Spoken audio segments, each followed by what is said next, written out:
D'autres lectures se fait donc dans la Genèse, chapitre 2, versets 6 à 17.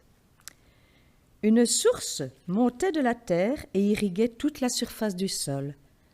Alors le Seigneur Dieu modela l'homme avec la poussière tirée du sol. Il insuffla dans ses narines le souffle de vie, et l'homme devint un être vivant. Le Seigneur Dieu planta un jardin en Éden, à l'Orient, et y plaça l'homme qu'il avait modelé. Le Seigneur Dieu fit pousser du sol toutes sortes d'arbres, à l'aspect désirable et aux fruits savoureux. Il y avait aussi l'arbre de vie au milieu du jardin, et l'arbre de la connaissance du bien et du mal. Un fleuve sortait d'Éden pour irriguer le jardin, puis il se divisait en 4 bras. Le premier s'appelle le Pishon. Il contourne tout le pays de Havila où l'on trouve de l'or. Et l'or de ce pays est pur, et là se trouve le bélium et la pierre d'onyx. Le deuxième fleuve s'appelle le Gihon. Il contourne tout le pays de Couche. Le troisième fleuve s'appelle le Tigre. Il coule à l'est d'Assour. Le quatrième fleuve est l'Euphrate. Yahvé Elohim prit l'homme et le plaça dans le jardin d'Éden pour le travailler et le garder.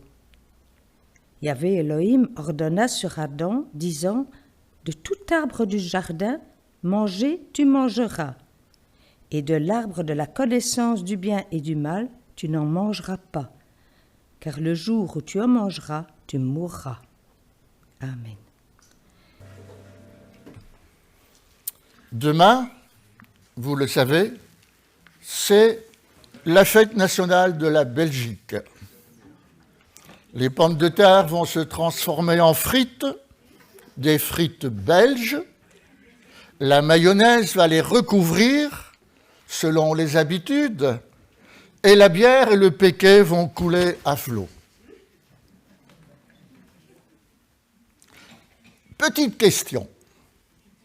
Est-ce que vous vous souvenez de ce qui s'est passé dans le monde le 21 juillet 1969 ? Vous allez me dire « Ah, mais je n'étais pas encore né. » Oui, pour certains, c'est possible. Il y a 56 ans, qu'est-ce qui s'est passé ?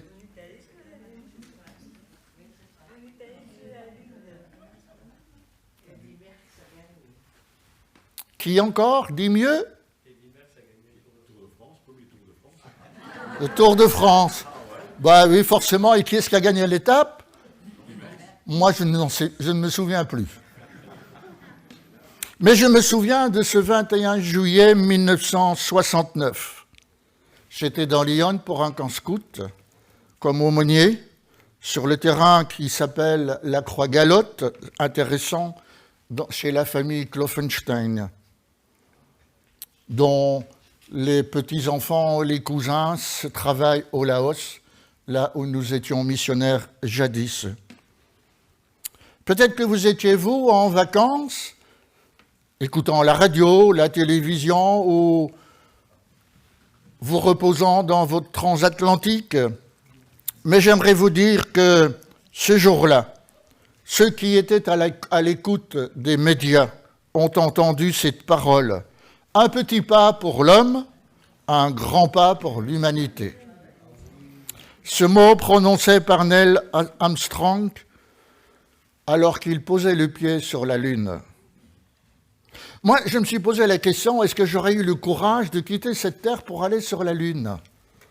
Pour me lancer dans cette grande aventure spatiale ? Ces 3 astronautes ont risqué leur vie en s'envolant à la découverte d'une lune inconnue. Pour la première fois, ils ont vu la Terre, cette merveilleuse Terre bleue. Ils en ont partagé leurs images avec tous les téléspectateurs. Et ce matin, je voudrais vous parler du Dieu créateur en 3 personnes et du premier humain qui a mis les pieds sur la planète bleue que Dieu a créée. Dieu planteur.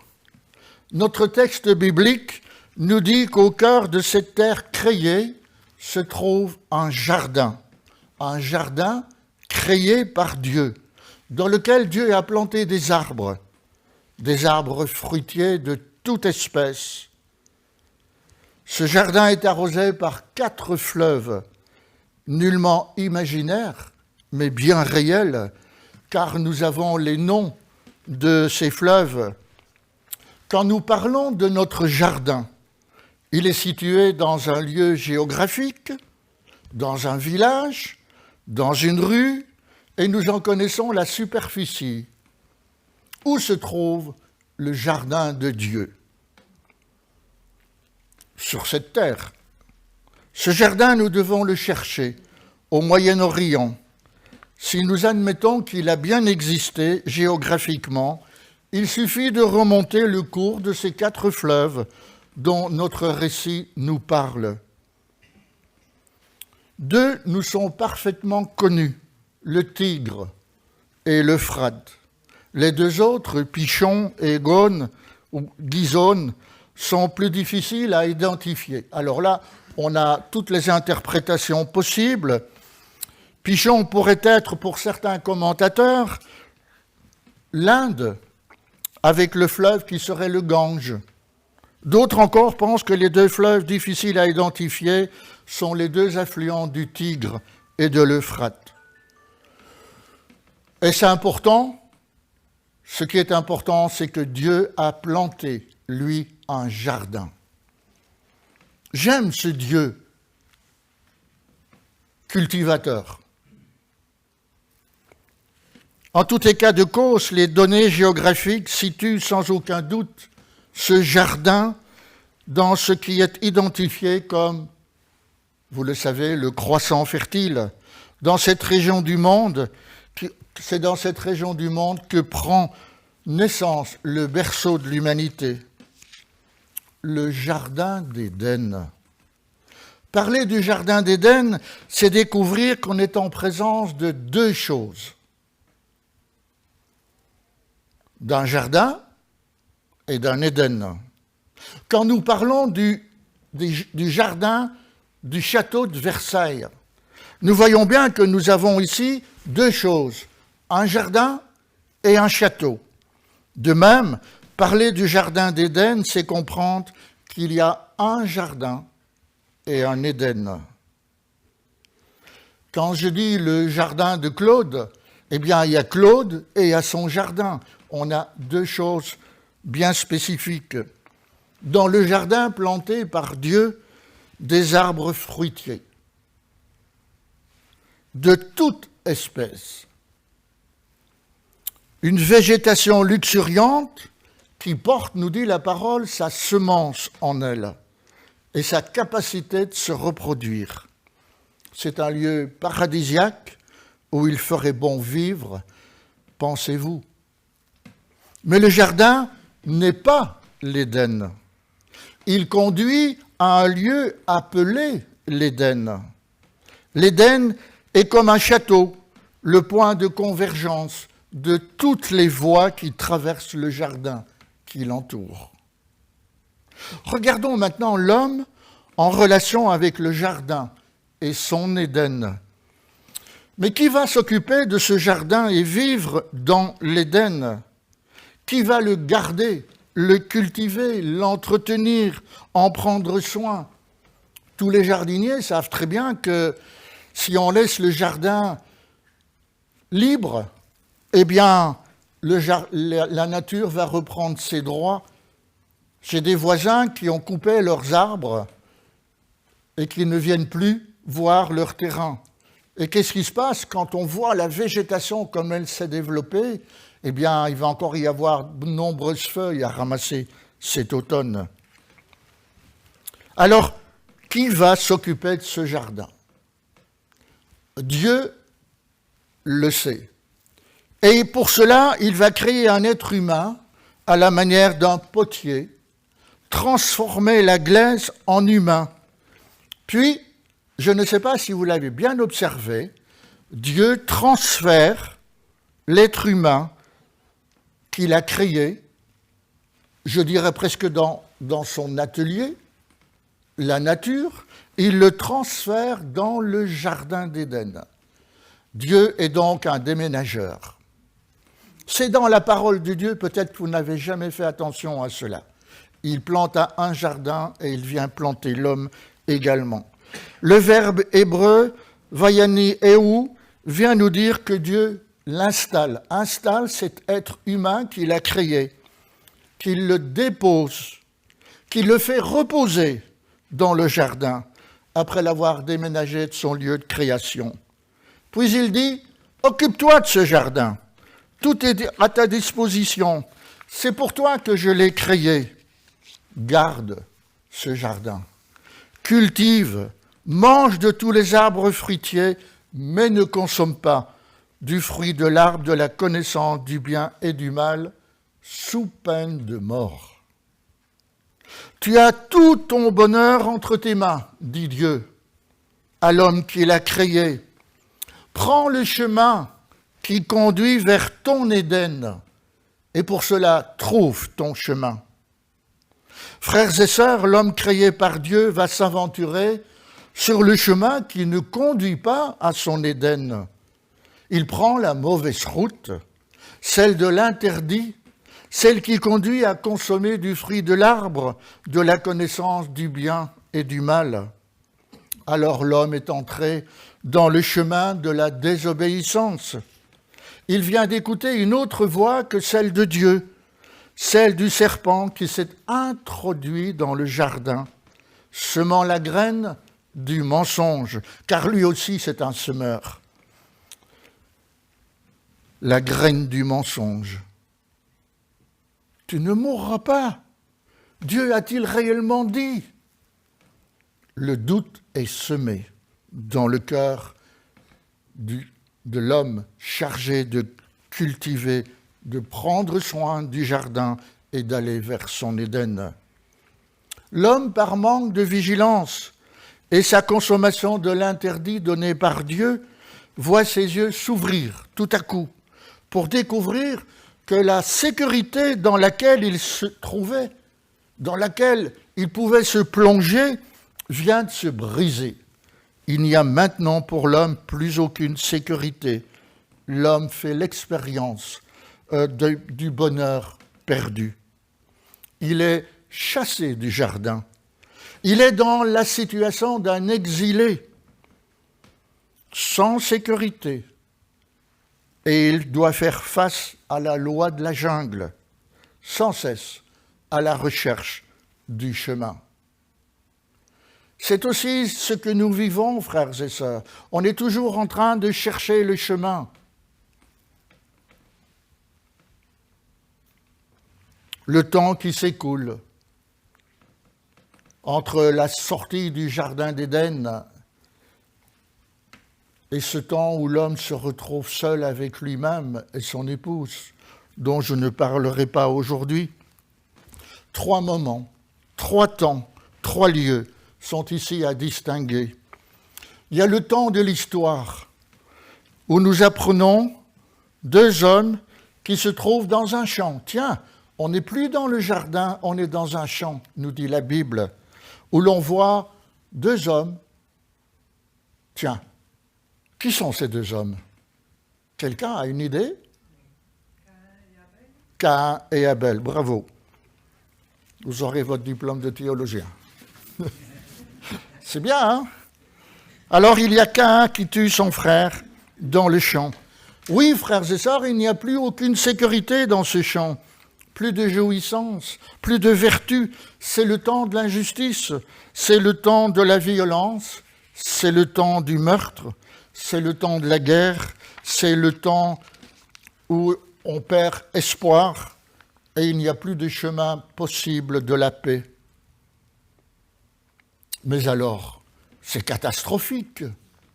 Peut-être si nous nous arrêtons juste à cela, car il y a le 2e temps, le temps messianique. C'est le temps annoncé par les prophètes, celui qui voit venir le Messie d'Israël, Jésus, le Christ, qui est le chemin, la vérité, la vie. C'est la venue du prince de la paix, du conseiller. C'est le temps de l'invitation au retour vers Dieu. C'est le temps durant lequel Dieu se révèle comme le Dieu du pardon, de l'amour compatissant. La porte du jardin d'Éden n'est plus gardée par un ange avec son épée, qui empêche le retour de l'être humain, car Jésus en est la porte qui garantit l'accès au jardin, à son Éden. L'homme peut reprendre le chemin, retrouver la vérité, la vie, car Christ est venu lui apporter la possibilité de retrouver cette vie éternelle dont il jouissait dans le jardin et qu'il a perdue de par sa désobéissance. Christ est venu détruire les œuvres du diable, du tentateur, du jardin d'Éden. Et les œuvres du diable, elles évoquent les actions maléfiques, l'influence du mal dans le monde que le croyant est appelé à combattre de toutes ses forces avec les armes de Dieu. Éphésiens chapitre 6. L'homme n'est plus un jardinier, mais un combattant contre les forces du mal. Et le troisième temps, c'est celui de l'aujourd'hui, de demain, le futur. L'auteur du premier psaume d'une longue série nous parle de l'homme comme d'un arbre planté près d'un courant d'eau qui donne son fruit et dont, en sa saison, et dont le feuillage ne flétrit pas. Il reste vert, il prospère dans tout ce qu'il fait. Cette image poétique qui parle de l'homme comme d'un arbre évoque la stabilité du juste, enraciné dans la parole de Dieu, celle d'une vie féconde, d'une vie qui nourrit continuellement sa foi, sa confiance, en puisant dans l'eau fraîche de la parole de Dieu pour résister aux épreuves de la vie et ne pas perdre sa vigueur, se dessécher ou mourir. Le feuillage de l'arbre reste vert. Il indique la bonne santé de l'arbre. Il en est de même pour la santé spirituelle de l'homme juste dans sa foi, dans sa conduite. Il est béni et il voit ses efforts récompensés. Si l'arbre a des racines, l'homme en a aussi. Inutile de regarder vos pieds pour voir si vous avez des racines. Mais oui, l'homme a des racines, celles de son ethnie. Il y a les Wallons, il y a les Flamands, il y a les Italiens, il y a toutes les nationalités. On appartient à un groupe. L'homme a ses racines, il appartient au groupe. Ses racines, celles de sa foi. Ses racines, celles de sa mémoire. Ses racines, celles de son terroir où il vit. Nous voici maintenant invités à conclure ce message. Ce matin, c'est une invitation au retour. Ce matin, Dieu nous a rappelé l'histoire du premier homme vivant dans un jardin où tous ses besoins étaient satisfaits, comblés, où il était invité à prendre le chemin vers son Éden, un peu comme si vous quittiez le jardin du château de Versailles pour aller au château. Oui, invité au bonheur, à la félicité, c'est ce que Dieu promet aux croyants. Aujourd'hui, nous sommes invités à entendre la voix de Dieu qui résonne comme une invitation à ne pas rester dans la jungle du monde, mais à nous mettre en route, à ne pas désespérer, mais comme autrefois, le peuple d'Israël s'est mis en route pour la terre promise, pour Canaan, pays où coule le lait et le miel, terre promise à Abraham et à sa descendance. Oui, Dieu nous donne ce temps de vacances. On peut très bien être à sa maison en vacances. Pas besoin de partir loin, tant mieux si vous pouvez partir. Et c'est un cadeau appréciable. Et nous avons à remercier Dieu pour ce temps de vacances. Ce temps de vacances peut devenir une prise de conscience qu'il est impératif pour chacun de nous mettre en route dans le jardin de ce monde pour aller à la rencontre de Dieu, pour aller à la maison de Dieu, le château de Dieu, sa maison, celle de notre Père céleste, celle où l'auteur de l'Épître aux Hébreux nous dit d'une manière claire, « Nous n'avons point ici-bas de cité permanente, mais nous cherchons celle qui est à venir. » Vous voyez, frères et sœurs, la parole de Dieu nous met ce matin en route. Elle nous lance un appel à réaliser que notre vie sur terre se terminera bien sûr un jour. Est-ce que nous voulons aller vers cette cité permanente où Dieu nous attend? Alors, j'ai envie de dire, bonne recherche dans ce jardin de Dieu, où dans son Éden, vous entrez en entendant la voix de Dieu dans ce jardin. On entend la voix de Dieu, on découvre son trône, on découvre son tabernacle, on découvre l'expérience de la présence de Dieu. Un Dieu qui essuie maintenant les larmes de nos yeux, où l'on voit que la mort n'existe plus, qu'il n'y a plus ni deuil, ni cri, ni douleur, car les premières choses ont disparu.